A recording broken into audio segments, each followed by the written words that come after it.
আসসালামু আলাইকুম প্রিয় শিক্ষার্থীরা, সবাই কেমন আছো? আশা করি তোমরা প্রত্যেকে ভালো আছো এবং সুস্থ আছো। আজকে আমরা সমাধান করতে যাচ্ছি 2025-26 শিক্ষাবর্ষের সর্বশেষ ভর্তি পরীক্ষা ঢাকা সেন্ট্রাল ইউনিভার্সিটি এর জীববিজ্ঞান প্রশ্ন সমাধান। আমি তোমাদের সাথে আছি রেমেডু থেকে মোহাম্মদ সাবিত Ahmed Khan, department of pharmacy, Jahangirnagar বিশ্ববিদ্যালয়। শুরু করা যাক। সবার প্রথম প্রশ্ন রয়েছে কোষের গঠন থেকে। আমি তোমাদেরকে জানিয়ে রাখি, রেমেডু তোমাদের প্রত্যেকটা ইউনিভার্সিটির বা প্রত্যেকটা ভর্তি পরীক্ষার প্রত্যেকটি প্রশ্ন সমাধান করে থাকে ধারাবাহিকভাবে, অর্থাৎ অধ্যায় ভিত্তিক এবং পেপার ভিত্তিক। যেমন আমি প্রথমে তোমাদেরকে জীববিজ্ঞান প্রথম পত্রের প্রথম অধ্যায় থেকে একেবারে আমাদের 12তম অধ্যায় পর্যন্ত ধারাবাহিকভাবে ক্রমানুসারে যাব। আবার একইভাবে প্রাণীবিজ্ঞানেও প্রথম অধ্যায় থেকে 12তম অধ্যায় পর্যন্ত ক্রমানুসারে যাব, অর্থাৎ যে অধ্যায়গুলো থেকে প্রশ্ন এসেছে সেগুলো আমরা ধারাবাহিকভাবে প্রশ্ন সমাধান করব, যেটা তোমাকে পরবর্তী পরীক্ষায় নিজেকে আপডেট করতে বা এটার মধ্য থেকেই তুমি তোমার যে স্ট্যাট অথবা হচ্ছে যেই প্রশ্ন অ্যানালাইসিস সেটা তুমি অনেক ইজিলি করে ফেলতে পারবা। যেমন আমাদের আজকে প্রথম প্রশ্ন রয়েছে কোষের গঠন থেকে, তার মানে কোষের গঠন থেকে আমরা দেখতে পাচ্ছি একটা প্রশ্ন ইতিমধ্যে চলে এসেছে।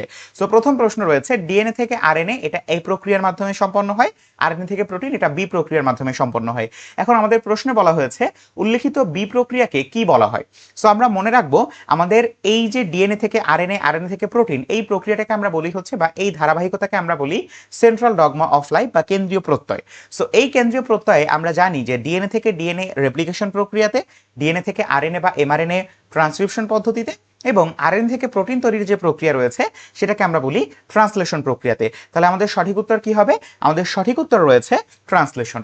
পরবর্তী প্রশ্নে আমরা চলে যাব। পরবর্তী প্রশ্ন রয়েছে কোন অণুজীব নাইট্রোজেন সংবন্ধনে অক্ষম। তার মানে আমাদের এখানে প্রশ্নটা রয়েছে অক্ষম রিলেটেড, অর্থাৎ আমাদের এখানে একটা অপশন রয়েছে যেটা নাইট্রোজেন সংবন্ধন করতে পারে না, বাকি তিনজন কিন্তু সংবন্ধন করতে পারে।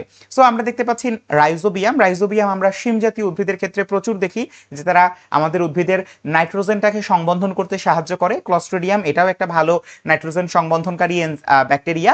অ্যাজোব্যাক্টারও একটা ভালো নাইট্রোজেন সংবন্ধনকারী ব্যাকটেরিয়া। কিন্তু আমাদের যে ব্যাসিলাস রয়েছে, এই ব্যাসিলাসের বিশেষত্ব কি? ব্যাসিলাসের বিশেষত্ব হচ্ছে এরা আমাদের ওই যে ডিনাইট্রিফিকেশন, অর্থাৎ নাইট্রোজেনকে ভেঙে দিতে সাহায্য করে। ডিনাইট্রিফিকেশন অথবা অ্যামিনিফিকেশন, দুইটা কাজেই হচ্ছে এটাকে আমরা ব্যবহার দেখতে পাই, কিন্তু এটা কিন্তু আমাদের নাইট্রোজেন সংবন্ধনে দেখা যায় না। তাহলে সঠিক উত্তর কি হবে? ব্যাসিলাস। পরবর্তী প্রশ্নে চলে যাই, ডেঙ্গু জ্বরের জন্য দায়ী ভাইরাস কোনটি? সো আমরা জানি ডেঙ্গু জ্বর আমাদের অ্যাডিস অ্যাজেপ্টি মশকির কারণে হয়ে থাকে বা মশকি আমাদের এখানে বাহক হয়ে থাকে, কিন্তু এটার জন্য যে ভাইরাসটা তারা বহন করে সেটা কি? আমরা দেখতে পাচ্ছি ভ্যারিওলা ভাইরাস গুটি বসন্তের জন্য, র্যাবিস ভাইরাস জলাতঙ্ক রোগের জন্য, এবং আমাদের যে ফ্লাভি ভাইরাস এটা কিন্তু হচ্ছে আমাদের ডেঙ্গু জ্বরের জন্য। এবং আমরা দেখতে পাই যে আমাদের ভাইরাসের যে চার্টটা রয়েছে, এই চার্টটা থেকে এবছর মোটামুটি সবগুলো বিশ্ববিদ্যালয় বা মেডিকেল বা যেখানেই বলি না কেন কোনো না কোনোভাবে প্রশ্ন এসেছে। সো এটা কিন্তু তোমার একটা কি হয়ে গেল? অ্যানালাইসিস হয়ে গেল। এবং আরো একবার যদি একটু লক্ষ্য করি, আমাদের কোষীয় গঠন থেকে কিন্তু একটা প্রশ্ন এসেছে, অণুজীব থেকে আমরা দেখলাম দুইটা প্রশ্ন এসেছে। শৈবাল ছত্রাক থেকে প্রশ্ন এসেছে কোন ছত্রাকে সিনোসাইটিক মাইসেলিয়াম থাকে। সিনোসাইটিক মানে কি? বহু নিউক্লিয়াস যুক্ত। মাইসেলিয়াম মানে কি? তন্তুময় কিছু একটা। সো কোন ছত্রাকে আমাদের সিনোসাইটিক বা বহু নিউক্লিয়াস বিশিষ্ট মাইসেলিয়াম থাকে? অ্যাসপারজিলাসে থাকে না, পেনিসিলিয়ামে থাকে না, অ্যাগারিকাসেও থাকে না। তবে মিউকর হচ্ছে আমাদের সঠিক উত্তর। কেন? কারণ আমরা আমাদের কনসেপ্ট থেকে জানি যে মিউকর এটাতে যে প্রস্থ প্রাচীরটা থাকে সেটা বিদ্যমান থাকে না। আমাদের সাধারণত ছত্রাকের যে প্রস্থ প্রাচীরটা থাকে সেটা আমাদের কি? মিউকরে থাকে না। যে কারণে আমরা এখানে বহু নিউক্লিয়াস বিশিষ্ট অবস্থা দেখতে পাই। সো আমাদের কোন ছত্রাকে সিনোসাইটিক মাইসেলিয়াম থাকে? সঠিক উত্তর কি? মিউকর। আচ্ছা, এরপরে রয়েছে ছত্রাকের কোষ প্রাচীর কি নির্মিত? আমরা মনে রাখবো আমাদের প্রত্যেকটা আমাদের যেই সব তথ্য আছে কোষ প্রাচীর রিলেটেড সবগুলো আমাদেরকে মনে রাখতে হবে। যেমন ব্যাকটেরিয়ার কোষ প্রাচীর পেপটিডোগ্লাইকন দ্বারা নির্মিত, উদ্ভিদের কোষ প্রাচীর সেলুলোজ নির্মিত, এবং ছত্রাকের কোষ প্রাচীর কিন্তু কাইটিন নির্মিত। এই তথ্যটা আমাদেরকে অবশ্যই মনে রাখতে হবে। এবং লিপিডোপ্রোটিন কে বলতো? লিপিডোপ্রোটিন কিন্তু আমাদের কোষ ঝিল্লি বা প্লাজমা মেমব্রেনের জন্য প্রযোজ্য হবে।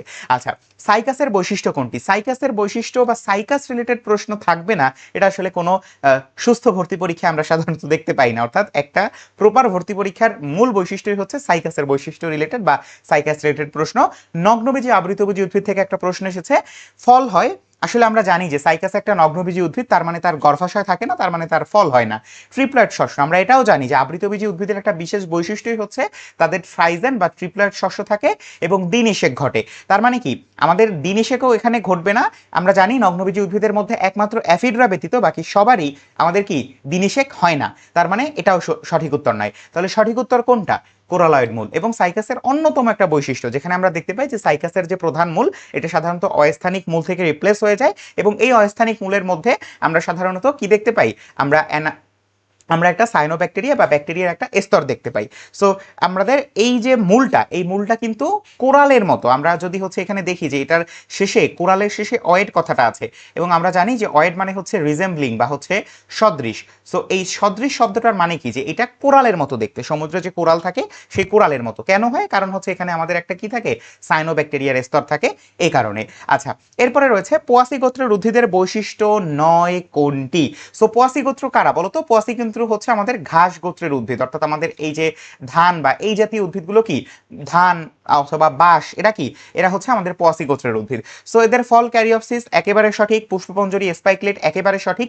এবং তোমাদের সাধারণত বলাই হয়ে থাকে, তোমরা সাধারণত পড়ে থাকো যে আমাদের এই যে পোয়াসি এবং মালভেসির যে শনাক্তকারী বৈশিষ্ট্য, এইটা পড়া মানে কি? এটা পড়া মানে হচ্ছে আমাদের নগ্নবীজী উদ্ভিদীয় আবৃতবীজী উদ্ভিদ থেকে একটা এমসিকিউ নিশ্চিত থাকা। তার মানে কি সর্বশেষ ভর্তি পরীক্ষায় দেখলাম যে আসলে এই কথাটা সত্য। এরপরে রয়েছে কাণ্ড নলাকার, আসলে এটা আমরা একটা ধান গাছ বা একটা বাঁশ দেখলেই বুঝতে পারি।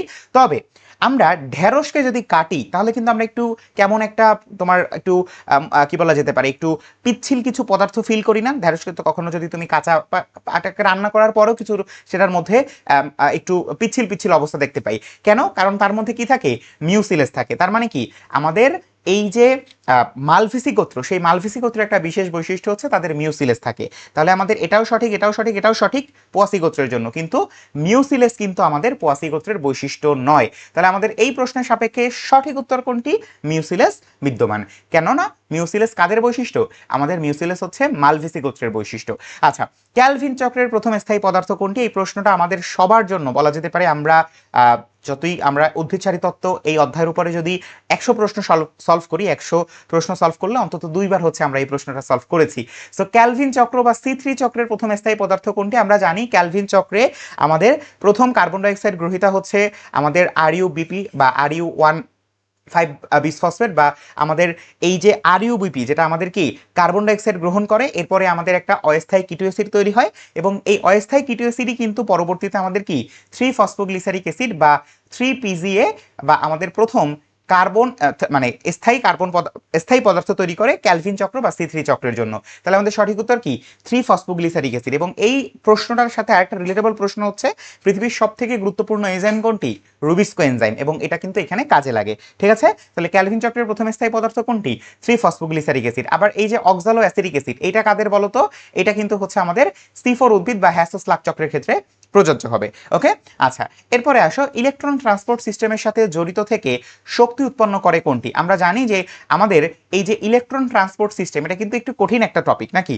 সো এটার মধ্যে আমরা এটাকে ETS অথবা হচ্ছে ETC যেটাই বলি না কেন, সো আমাদের একটু দেখি যে ester pentyne, phosphoprotein, lipoprotein, glycoprotein, আসলে এখানে সঠিক উত্তরটা নাই। এখানে যদি আমাদের সাইটোক্রোম অথবা ফ্লাভোপ্রোটিন এই টাইপের কোনো অপশন থাকতো সেটাকে আমরা সঠিক উত্তর হিসেবে ধারণা করতে পারতাম, কেননা সেগুলো আমাদের বাহক হিসেবে কাজ করে।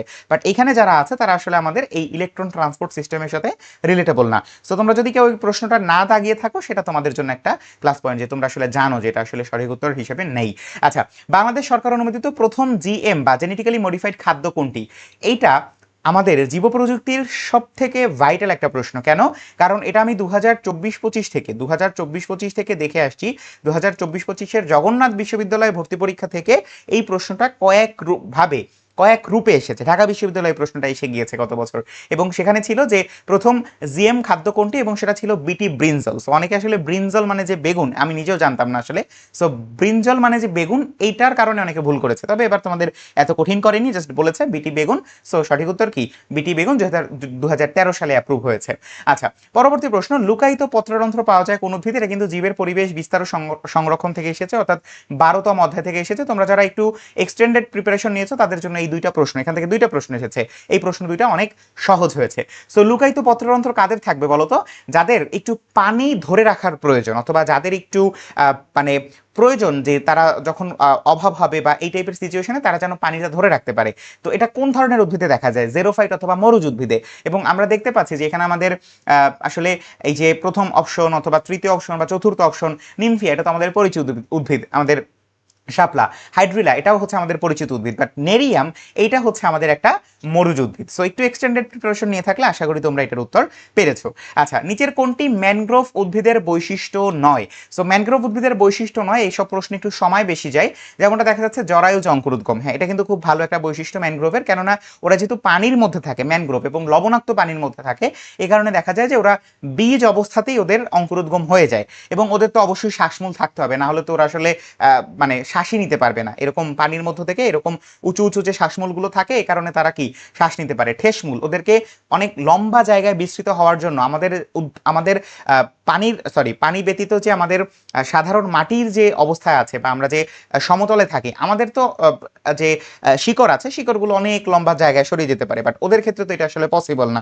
কেন? কারণ ওরা লবণাক্ত এবং পানির মধ্যে থাকে। সো এই কারণে ওদের কিন্তু এরকম বড় বড় ঠেসমূল থাকে, বড় বড় কি ঠেস দেওয়ার মূল থাকে। কিন্তু এই তিনটা বৈশিষ্ট্য ওদের বিদ্যমান। তাহলে বৈশিষ্ট্য নয় কোনটি? এটা হচ্ছে মৃদভেদী অঙ্কুরোদ্গম। ওদের ওখানে তো মাটি বলতে কি কাঁচা বা হচ্ছে কাদা। সো কাদার মধ্যে এটা তো আসলে সরাসরি আমরা বলতে পারি না যে এটা মৃদভেদী। সো ওরা সাধারণত লবণাক্ত পানি বা হচ্ছে যেহেতু কাদার মধ্যে ওদের বসবাস, এ কারণে ওদের কিন্তু মৃদভেদী, অর্থাৎ মানে মাটি ফুরে বৃদ্ধি পাওয়ার যে বা অঙ্কুরোদ্গমের ব্যাপারটা, এটা কিন্তু ওদের ক্ষেত্রে প্রযোজ্য নয়। তাহলে সঠিক উত্তর কি? মৃদভেদী অঙ্কুরোদ্গম। পরবর্তী প্রশ্নে চলে যাই। আর্থ্রোপোডা পর্বের প্রাণীতে অনুপস্থিত, এটা প্রাণীর বিভিন্নতা শ্রেণীবিন্যাস থেকে এসেছে। আর্থ্রোপোডা পর্ব মানে কি? আর্থ্রোপোডা পর্ব কারা? আমরা আর্থ্রোপোডা পর্ব কিন্তু হচ্ছে আমাদের পৃথিবীর সবথেকে বড় বা সবথেকে বৃহৎ যেই পর্বটা সেটা। এবং এদের কঙ্কাল গ্রন্থি থাকে, অবশ্যই ট্যাগমাটাইজেশন একমাত্র পর্ব যাদের ট্যাগমাটাইজেশন বা অঞ্চলায়ন হয়। কিউটিকল তো অবশ্যই, আমরা যদি হচ্ছে একটা ঘাসফড়িংকে বা একটা তেলাপোকাকে হাত দিয়ে ধরি তাহলে বুঝতে পারবো যে তাদের একটু মোমের মতো আবরণ। তাহলে সঠিক উত্তর কোনটি?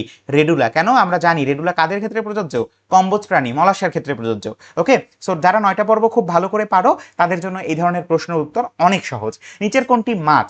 দেখতে পাচ্ছি সবাই মোটামুটি মাছ, কিন্তু না, আমাদের একমাত্র হ্যাগফিশ হচ্ছে মাছ, বাকি সবাই হচ্ছে কোনো না কোনো ভাবে বিভিন্ন ধরনের ক্যারেক্টারিস্টিক ধারণ করে, যারা অন্যান্য কোনো বিশেষ ক্ষেত্রে পড়ে। যেমন শ্রিম্প, এটা কি? এটা একটা ধরে নেই আমরা আর্থ্রোপোডা পর্বভুক্ত প্রাণী, ঠিক আছে? সো এই ব্যাপারগুলো কি আমাদের এই মাছ থেকে অন্যান্যদের থেকে আলাদা করেছে। তাহলে সঠিক উত্তর কোনটি? হ্যাগফিশ। ওকে, পরবর্তী প্রশ্ন। রুই মাছের প্রধান প্রাকৃতিক প্রজনন ক্ষেত্র। অনেক ক্ষেত্রে তোমরা হচ্ছে রুই মাছের শেষ দুইটা পেজ স্কিপ করে যাও, তবে এটা মোটামুটি আমরা প্রশ্ন সমাধান করলে কখনো না কখনো অবশ্যই করেছি যে হালদা নদীর ক্ষেত্রে এটা প্রযোজ্য। রুই মাছের প্রধান প্রাকৃতিক ক্ষেত্র হচ্ছে বাংলাদেশের হালদা নদী। হাইড্রার মুকুলোদ্গম ঘটে কোন সময়? মুকুলোদ্গম মানে কি? বাডিং কখন হয়? যখন তাদের সুসময় থাকে, অর্থাৎ গ্রীষ্মকালে যখন তারা প্রচুর খাদ্য পায়, প্রচুর ফেমাস তারা, তখন আসলে তাদের এই মুকুলোদ্গম হয়। অর্থাৎ যখন তারা পর্যাপ্ত পরিমাণে খাবার এবং পর্যাপ্ত বলা যেতে পারে অনুকূল পরিবেশ পায়, তখন তারা সাধারণত এই মুকুলোদ্গমের মাধ্যমে অযৌন প্রজনন করে থাকে। আচ্ছা, পরবর্তী প্রশ্ন। নিচের কোনটি হরমোন? এই প্রশ্নটা আমার মনে হয় কোনো সমস্যা ছাড়াই আমরা পেরেছি, কারণ আমাদের এখানে এখানে দেখি আমরা যে আমাদের ট্রিপসিন, টায়ালিন, পেপসিন এরা প্রত্যেকেই হচ্ছে আমাদের কি? এনজাইম। এরা প্রত্যেকেই হচ্ছে এনজাইম। একমাত্র ইনসুলিন, যে আমাদের অগ্ন্যাশয়ের আইলেটস অফ ল্যাঙ্গারহান্সের বিটা কোষ থেকে নিঃসৃত একটা হরমোন। তাহলে নিচের কোনটি হরমোন? ইনসুলিন আমাদের কি কাজে লাগে? ইনসুলিন আমাদের রক্তের গ্লুকোজকে নিয়ন্ত্রণ করতে কাজে লাগে।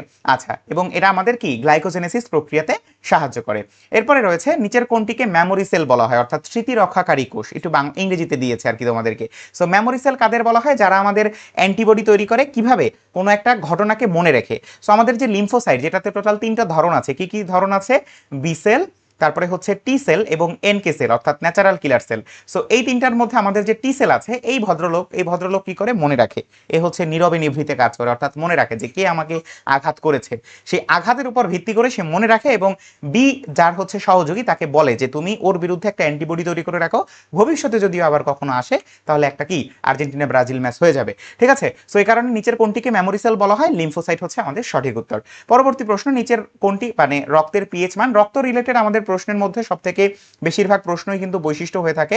সো যারা পরবর্তী প্রিপারেশন নিচ্ছ তাদের ক্ষেত্রে বলবো যে এই যে আমরা টপিকগুলো দেখলাম প্রত্যেকটা কিন্তু অ্যানালাইসিস ভিত্তিক, অর্থাৎ আমরা দেখতে পাচ্ছি আমাদের পরিপাক ও শোষণ থেকে একটা প্রশ্ন এসেছে, প্রাণীর পরিচিতি থেকে দুইটা প্রশ্ন, বিভিন্নতা শ্রেণীবিন্যাস থেকেও দুইটা প্রশ্ন। সো ডিসিওর জন্য তোমাকে পরবর্তী বছর আবার নতুন করে প্রশ্নের প্যাটার্ন দেখতে হবে না, অথবা হচ্ছে অ্যানালাইসিস করতে হবে না, অন্তত জীববিজ্ঞানের জন্য, রাইট? আচ্ছা, সো রক্তের পিএইচ এর মান কোনটা? আমরা জানি রক্তের পিএইচ এর গড় মান হচ্ছে 7.40, অর্থাৎ এটা প্লাস মাইনাস 0.05, এর থেকে ন্যূনতম পরিবর্তন হলো কিন্তু জীবন কি সংকটে পড়ে যাবে, বিপন্ন হতে পারে। সো 7.35 থেকে 7.45, এটাকে গড় করলেই 7.40 হয়।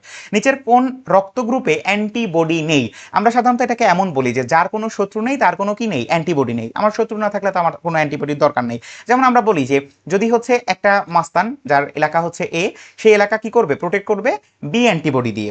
আবার যার এলাকা বি, বি মাস্তানের জন্য সে কি করবে, সে হচ্ছে এ দিয়ে প্রোটেক্ট করবে। কিন্তু তারা যদি একত্র হয়ে যায় তাহলে তো তাদের আর কোনো অ্যান্টিবডির দরকার নাই, তারা দুইজনেই কি এখন ওই এলাকাকে কর্তৃত্ব করবে। তার কারণে কি তাদের কোনো কি থাকে না, তাদের কোনো হচ্ছে অ্যান্টিবডি থাকে না। কিন্তু আমরা যারা সাধারণ জনগণ, অর্থাৎ আমরা যারা কিছুই না, ও বা নট, তাদের ক্ষেত্রে কি, তাদের ক্ষেত্রে এ বি এরাই হচ্ছে আমাদের অ্যান্টিবডি হিসেবে পালন করতে হয়। সো এটা মনে রাখা খুব কঠিন কিছু না। তাহলে নিচের কোন গ্রুপে বা কোন রক্ত গ্রুপে অ্যান্টিবডি থাকবে না?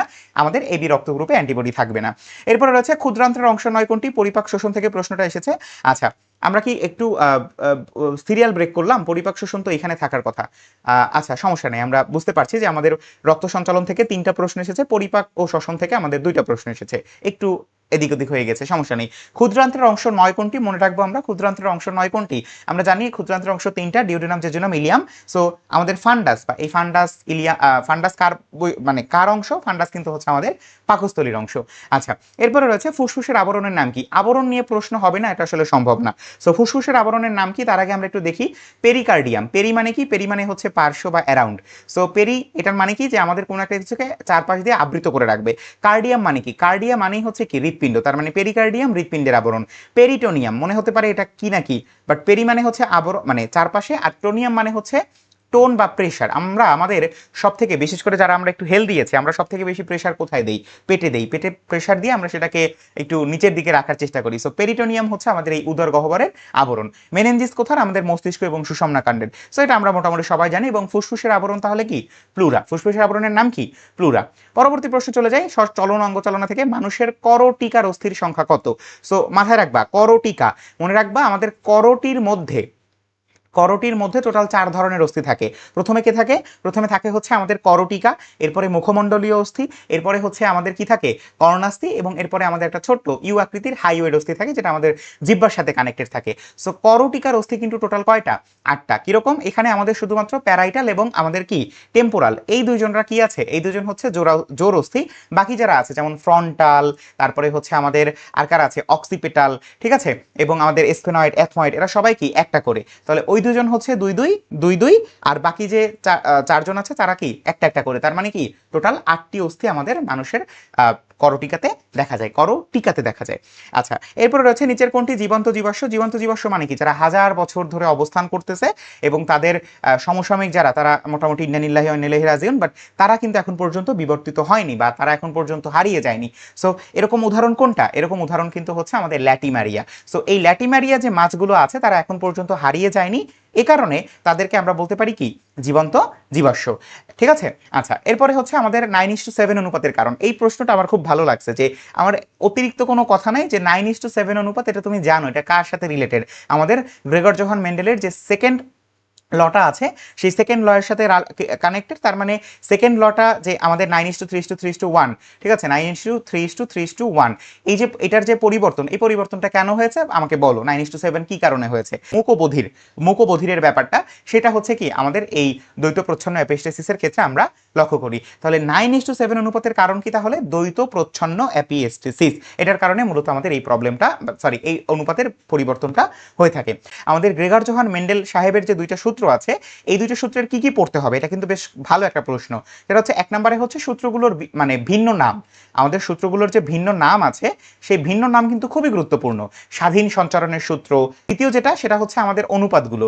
অনুপাত কিন্তু সব জায়গায় আসবে, ঠিক আছে, কিন্তু আমাদের অ্যাডমিশনে কি প্রশ্ন আসবে বলো তো? অ্যাডমিশনে প্রশ্ন আসবে অনুপাতের সাথে রিলেটেড যে উদাহরণটা আছে না, সেই উদাহরণটা আছে। রেমেরুতে সাবস্ক্রাইব করে রাখতে হবে, যাতে আমরা পরবর্তীতে এরকম আরও প্রশ্ন সমাধান করতে পারি এবং আমরা দেখতে পারি আমাদের কোন জায়গায় ল্যাকিংস রয়েছে এবং কোন জায়গাগুলোতে আমাদের আরও বেশি আপডেট করা দরকার। সো তোমাদের কয়টা প্রশ্নের সঠিক উত্তর হয়েছে অবশ্যই কমেন্টে জানিও। দেখা হবে পরবর্তী ভিডিওতে। আসসালামু আলাইকুম।